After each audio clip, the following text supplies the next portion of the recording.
Assalamualaikum warahmatullahi wabarakatuh. Bismillah walhamdulillah. Wassalatu wassalamu ala rasulillah Sayyidina maulana Muhammad bin Abdullah wa ala alihi wa sahbihi wa man walah wa la hawla wa la quwata illa billah, amma ba'd. Alhamdulillah, kembali berkumpul dalam majelis maulid, majelis ilmu. Mudah-mudahan pada saat ini kita semua mendapatkan rahmat dari Allah Subhanahu wa taala. Jadi orang-orang yang diridhai oleh Allah Subhanahu wa taala. Amin Allahumma amin. Hadirin hadirat rahimakumullah. Meneruskan pembacaan kitab Risalatul Muawanah karya Al-Imam Qutbid Da'wah Al-Irsyad Al-Habib Abdullah bin Alawi Al-Haddad. Di pertemuan sebelumnya sudah kita pelajari berkaitan dengan cara menguatkan keyakinan terhadap Allah Subhanahu wa taala. Yaitu yang pertama, mempelajari Al-Qur'an. Mempelajari hadis-hadis Nabi sallallahu alaihi wasallam. Dan ini cara yang paling kuat. Kemudian cara yang kedua yaitu dengan menggunakan akal kita, mengambil pelajaran-pelajaran ketika kita melihat daripada ciptaan makhluk-makhluk ciptaan Allah Subhanahu wa taala.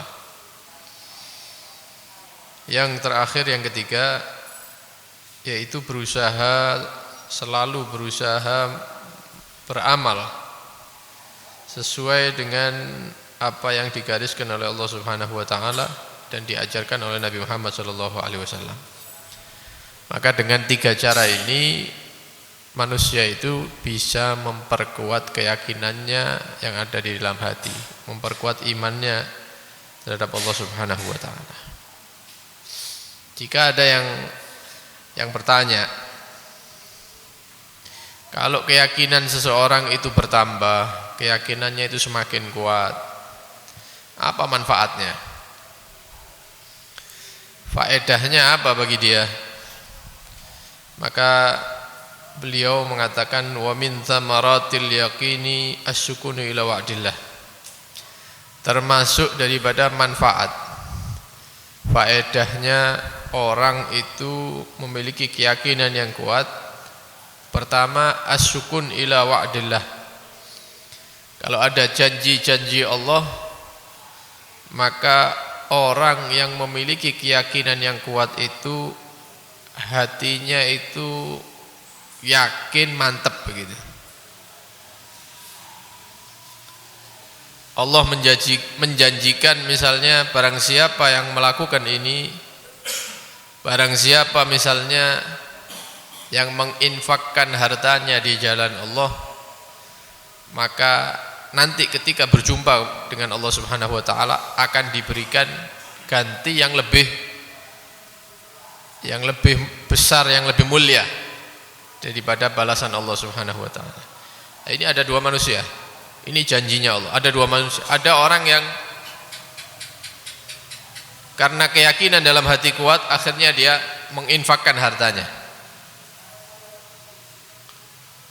sehingga dia berkeinginan untuk mengikuti dermawan, sifat dermawan atau laumannya Nabi Muhammad sallallahu alaihi wasallam. Karena Nabi Muhammad itu disifatkan ketika menginfakkan harta seperti orang yang tidak pernah ada rasa takut kefakiran di dalam hatinya. Ente-entean ya. Bahkan dalam satu kejadian ketika Nabi selesai sholat bersama para sahabat, itu Nabi langsung berdiri masuk ke rumah. Padahal biasanya Nabi itu setelah selesai sholat itu masih duduk dulu ya, baca zikir, doa dan lain-lain bersama. Ini enggak, salam langsung ngadeg, langsung melbu masuk ke rumahnya. Sahabat bingung, ya tungaren ini, tumben Rasulullah setelah salam langsung berdiri. Setelah beberapa waktu maka Nabi kembali. Ada sahabat yang tanya, ya Rasulullah, saya melihat pada diri Anda ini sesuatu yang tidak biasa. Biasanya sholat salam sih tenang dulu. Kata Nabi SAW, iya. Ketika selesai sholat saya ingat kalau di rumah itu ada 2 keping uang perak, dirham. Maka saya bergegas cepat-cepatan masuk ke dalam rumah, saya keluarkan itu uang di jalan Allah Subhanahu wa taala. Ketika uang tadi itu sudah keluar dari rumah saya, hati saya tenang. Kata Nabi sallallahu alaihi wasallam. Dia ndak ana duit di omah iku Nabi tenang. Ya, seperti kita oleh kabar misalnya ya, di rumah ana ulo misalnya. Wah, langsung doleki ya. Begitu ketemu uloe dibuang. Ayo lega, alhamdulillah wis aman. Nabi seperti itu, melihat harta itu kayak melihat ulo. Jadi cepat-cepat dikeluarkan uang itu dari rumahnya. Kalau kita kan sebaliknya ya. Ono duit tenang, gak ono duit bingung. Gak ono duit bingung. Kalau Nabi ada uang bingung, ya apa carane? Cek nang metu duit iki. Ya, kalau ndak ada uang, wis lega tenang, bisa zikir, bisa munajat, gitu ya, bisa beribadah. Nah, orang ketika dijanjikan oleh Allah Subhanahu wa taala, kemudian dalam hatinya ada keyakinan, maka dia akan melaksanakan apa yang diperintahkan oleh Allah dengan mantap dan kuat. Kalau kelas kita yang keyakinannya itu masih lemah, itu kadang-kadang masih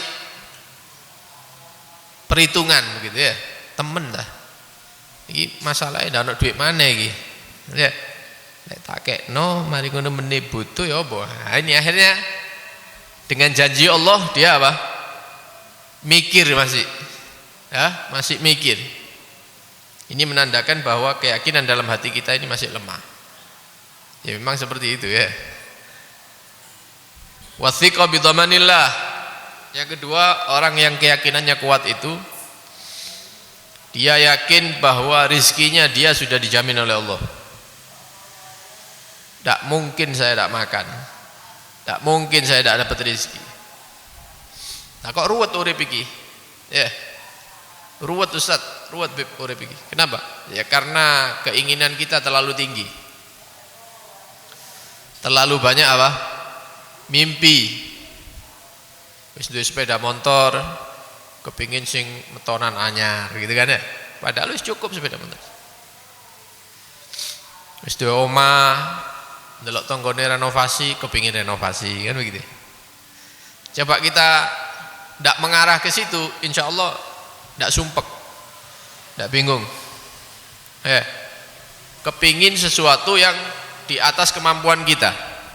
Akhirnya utang, akhirnya hubungan dengan bank, akhirnya hubungan dengan wong sing keliling-keliling ngutang-ngutangi gue ya.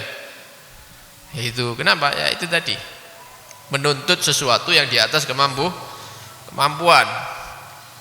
Tapi kalau kita hidup sing ono misalnya, wis dikai kendaraan iki sama Allah alhamdulillah wis. Ya.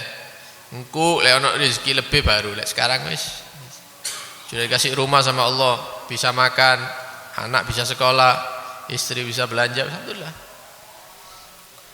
Maka orang yang keyakinannya kuat, dia yakin bahwa rizkinya tidak akan diputus oleh Allah Subhanahu wa taala. Gini loh, jadi Allah Subhanahu wa taala berfirman dalam Al-Qur'an, "Wa ma min dabbatin fil ardi illa 'alallahi rizquha." Tidak ada makhluk yang hidup di atas bumi ini kecuali rizkinya sudah ditanggung sama Allah. Bahkan orang kafir yang tidak beriman sama Allah, rizkinya ditanggung sama Allah.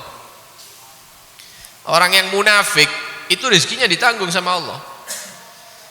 Orang sing maksiat tidak tahu sholat Idul Fitri tok misalnya, ditanggung itu rizkinya. Apalagi kita yang sholat 5 waktu, apalagi kita yang masih takut misalnya bermaksiat kepada Allah, walaupun jatuh kepada kemaksiatan, masih ada takut, masih sholat, masih puasa Ramadan, masa tidak ditanggung rizkinya sama Allah? Tidak mungkin. Itu keyakinan tadi itu membuahkan hasil, menghasilkan kita ini yakin bahwa rezeki kita ditanggung oleh Allah Subhanahu wa taala. Seandainya Sudah ditulis rezeki kita itu sekian. Sudah dikasih semuanya sama Allah. Hanya tinggal satu butir nasi yang belum kita terima, maka kita tidak akan mati sampai nasi itu masuk ke perut baru mati.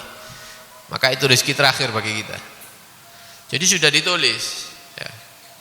Banting tulang, banting apa ya wis, tetap rezekinya itu wis. Kalau sudah dicatat sehari itu sekian ya sudah. Ya. Atau misalnya dia hari itu tidak kerja, loro misalnya. Ya ono aja rezekinya dari jalur yang lain. Atau misalnya pekerjaannya dia kena PHK misalnya, ya, atau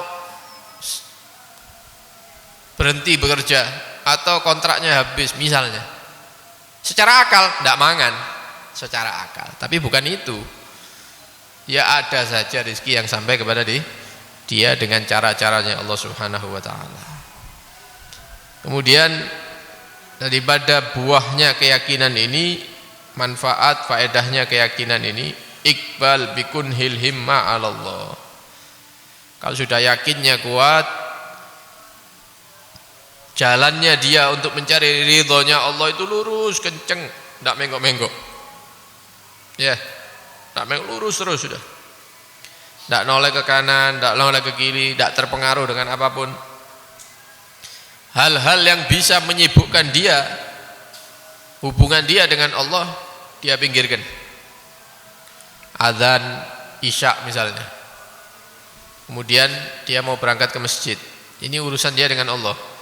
Ada sesuatu yang akan menyibukkan dia, kalau keyakinannya kuat, minggir, tetap ke masjid gitu ya. Hah? Atau misalnya dia mau menghadiri majelis-majelis yang baik, kemudian ada sesuatu yang ingin menghalangi, karena keyakinannya kuat terhadap Allah Subhanahu Wa Taala, tetap dia apa? Mendahulukan hubungan dia dengan Allah Subhanahu Wa Taala. Jumatan dia tetap berangkat walaupun loro-loro misalnya. Sholat berjamaah tetap berangkat walaupun hujan. Pengajian tetap berangkat walaupun ya hujan. Misal apapun yang menghalangi, dia tetap apa? Berusaha untuk menjalankan kebaikan-kebaikan. Kenapa? Keyakinan dalam hati sudah kuat. Lek keyakinannya itu lemah, ono alasan titik ae wis prei wis. Ya. Oh anu banjir. Oh banjir wis di omah. Padahal banjirnya tidak di daerah masjid, sing kono keliru deh. Nanti tidak berjamaah mang misalnya. Jare banjir, dudu sebelah kono sing ngono lho. Saking lemahnya iman. Ya, krungu apa titik wis kayak alasan. Ya. Apa nang pengajian, engko bengi pengajian yo, engko bengi maulid. Di ngono ana kabar mati lampu. Masjid mati lampu. Alhamdulillah. Ndak dadi. Padahal mati lampune mek 5 menit, mari ngono murup maneh. Prei wis. Ya. Kenapa? Keyakinannya lemah. Waruju fi kulli halin ila Allah. Dalam segala keadaan ya, dia selalu kembali kepada Allah Subhanahu wa taala. Mendapatkan nikmat, mendapatkan kegembiraan, tidak melalaikan dia ya dari Allah Subhanahu wa taala. Ya. Misalnya dia mendapatkan apa misalnya dari Allah, kemudian berbahagia, iling kembali lagi, oh iya sih, ini nikmat dari Allah, saya harus syukur misalnya, tambah sregep salate begitu ya. Atau dia mendapatkan musibah, susah dia, sedih, hatinya hancur misalnya, ya, kena musibah tadi itu, oh Allah ya apa ini, kemudian dia ingat, ini kan yang ngasih Allah ini musibah, akhirnya dia menjadi hamba yang ridho terhadap takdir Allah. Segala keadaan dia kembalikan kepada Allah Subhanahu wa taala. Kenapa? Yakin yang sudah kuat dalam hati. Kalau keyakinannya lemah oleh musibah, protes. Apa karepe Gusti Allah ini? Aku sholat 5 waktu dikei musibah ngene misalnya. Nah, ini repot, keyakinannya lemah. Wastifraghi taqa fi ibtigha'i mardatillah. Usahanya dia, ketika keyakinan itu kuat, usahanya dia satu untuk mencari keridhaan Allah Subhanahu wa ta'ala. Walaupun manusia di sekitarnya murka, tidak senang sama dia, yang penting saya cari ridhonya Allah. Bukan sebaliknya, mencari ridhonya manusia walaupun dia melanggar agama, bukan. Orang yang keyakinannya kuat, walaupun dibenci orang satu dunia ini, yang penting dia mendapatkan ridho Allah, itu sudah segala-galanya. Tapi orang yang keyakinannya lemah, dia akan selalu mencari keridhaan manusia. Ya apa carane wong sak kampung iki, wong sak ngerongan iki seneng ambek aku. Ya. Walaupun dia harus melakukan yang haram atau yang dilarang oleh agama. Nah, ini salah ya, sesuatu yang salah. Wa 'alal jumlah falyaginu aslul iman wasairul maqamati syarifah wal akhlaqil mahmuda wal a'mali salihah min furu'ihi wa thamratih. Secara ringkas kata beliau, maka keyakinan dalam hati manusia itu adalah asal muasalnya keimanannya dia,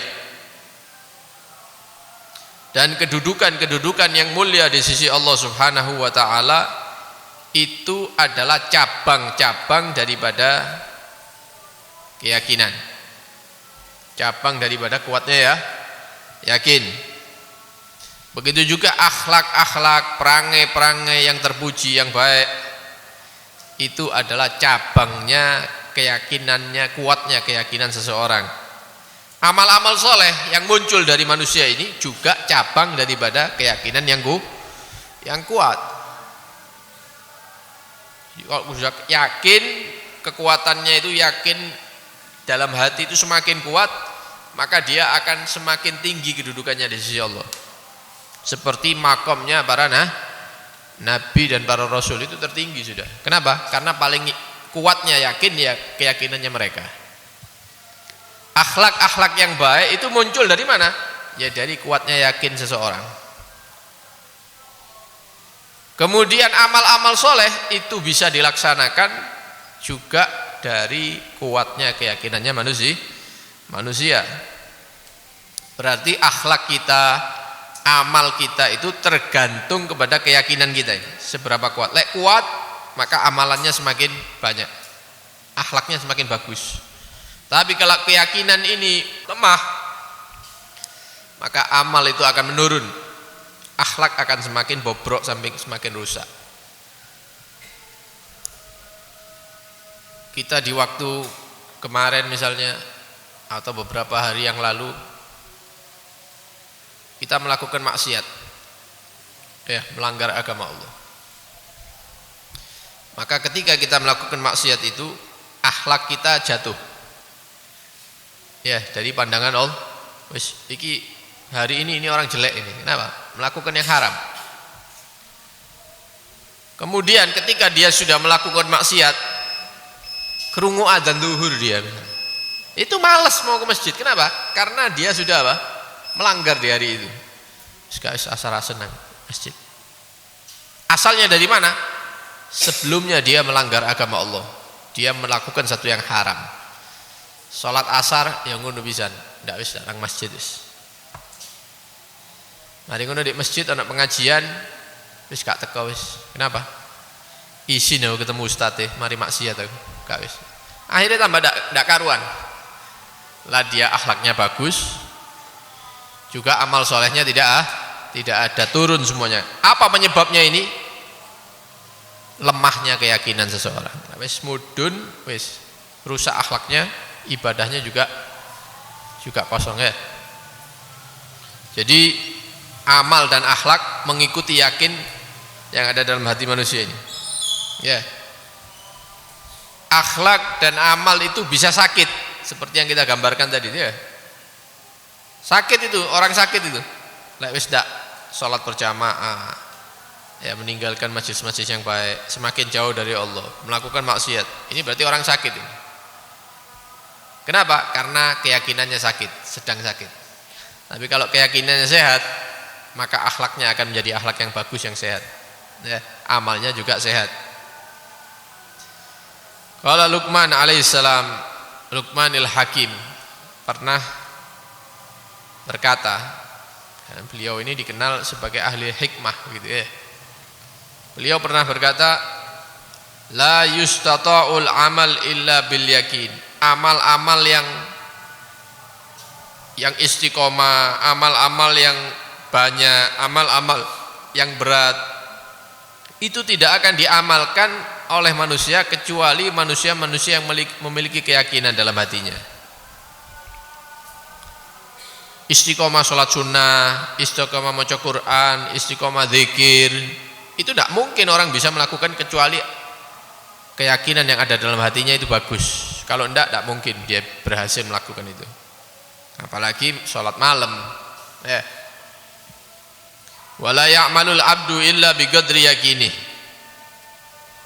Aku ini kok males ya. Saya ini kok males ya. Kadang sholat berjamaah, kadang enggak. Kadang sholat sunnah, kadang enggak. Kadang wiritan, kadang enggak wiritan. Ya. Kenapa kok seperti itu? Ya keyakinannya masih apa? Naik turun. Ya. Seorang hamba itu tidak akan beramal kecuali sesuai dengan kadar keyakinannya dia. Kalau tinggi terus, strength, kuat, ya kuat dia, istiqomah. Kalau nisor terus, ya wis ngono iku wis salat ijen, kaosan, ndak kopian. Ya, wudu cepet-cepetan ya itu. Kenapa? Karena di bawah. Tapi kadang-kadang naik turun. Kadang-kadang di soft pertama, kadang-kadang suwe di masjid. Ya kadang-kadang ini kan. Kenapa? Nah, ini lagi kuat ini, lagi sehat dia. Kadang-kadang turun wis ndak ketok di masjid. Nah, ini kita kan yang seperti itu ya, kadang munggah, kadang mundur. Mudah-mudahan diberi keyakinan oleh Allah Subhanahu wa taala. Wala yuqassir amil hatta yanqusa yaqinuh. Dan tidak ada manusia itu sembrono di dalam amalnya, meninggalkan amal-amal yang dia biasakan setiap harinya. Wis api, ya sudah bagus dia, kemudian ngejelek mana, turun lagi. Kenapa ini? Apa penyebabnya? Kecuali penyebabnya keyakinannya turun sekarang. Gambaran yang paling nyata kalau kita keluar dari bulan Ramadan, itu gambaran paling nyata itu. Ramadan di masjid, maca Quran, sholat sunnah sampai 20 rakaat ditambahi witir ini. Ya kan? Mari ngono riyo yo, wis mari wis. Ya. Quran ini ndak dicekel. Nang masjid abot. Sholat sunnah rakaat ae abot. Padahal Ramadan dia 20 rakaat itu. Kenapa? Berarti keyakinan kita sedang turun sekarang. Tapi kalau mereka orang-orang yang soleh, para wali-wali Allah, orang-orang pilihan, Ramadan ndak Ramadan ya tetap gitu itu sudah. Justru Ramadan tambah meningkat, ya. Ndak ada waktu untuk tidur dan lain-lain. Kalau kita Ramadan mari ngono. Apalagi kalau bulan Ramadan datang dia tidak beramal atau malah maksiat, ya ini ya mbo maneh ya luwih nemen maneh. Wis bulan Ramadan teko wae ibadah tambah dia melanggar agama Allah. Karena itu Nabi sallallahu alaihi wasallam pernah bersabda, al yaqinu al imanu kulluh. Keyakinan itu adalah pokok atau asal muasal keimanan seseorang. Keyakinan itu ya iman kita itu. Yang menentukan kehidupan kita baik atau hendaknya ya keyakinan kita, keimanan kita tadi. Ya, semakin kuat semakin baik, semakin lemah maka kita akan semakin sembrono di dalam akhlak, di dalam amal-amal kita. Ya, intinya berarti tugasnya kita untuk memperkuat keyakinan. Cara yang paling ampuh yo ngaji itu. Ngaji. Mari ngono apa sing dipelajari dalam ngajinya kita amalkan sesuai yang kita dengar. Ya. Nah, nanti semakin kuat dijaga hal-hal yang bisa mengurangi keyakinan kita, keimanan kita maksimalkan untuk kita jauhi. Wis ojo sampai ya ke kanan atau ke kiri. Lurus berharap bisa seperti itu sampai ajal kita datang, ya kita dalam keadaan menjadi orang istiqomah. Ya kita mohon kepada Allah Subhanahu wa taala mudah-mudahan dijadikan orang-orang yang percaya, yakin terhadap janji-janji Allah dan mudah-mudahan diberikan rasa keyakinan ya atas pembagian rezeki Allah Subhanahu wa taala, menjadikan orang-orang yang istiqomah, mudah-mudahan dijauhkan daripada hal-hal yang bisa menjauhkan kita dari Allah Subhanahu wa taala, dan mudah-mudahan dalam segala hal dijadikan orang-orang yang ridha selalu dengan ketentuan Allah Subhanahu wa taala. Amin Allahumma amin. Sallallahu alaihi wasallam Muhammad wa alihi wasallam. Alhamdulillahirabbil alamin. Wassalamualaikum warahmatullahi wabarakatuh.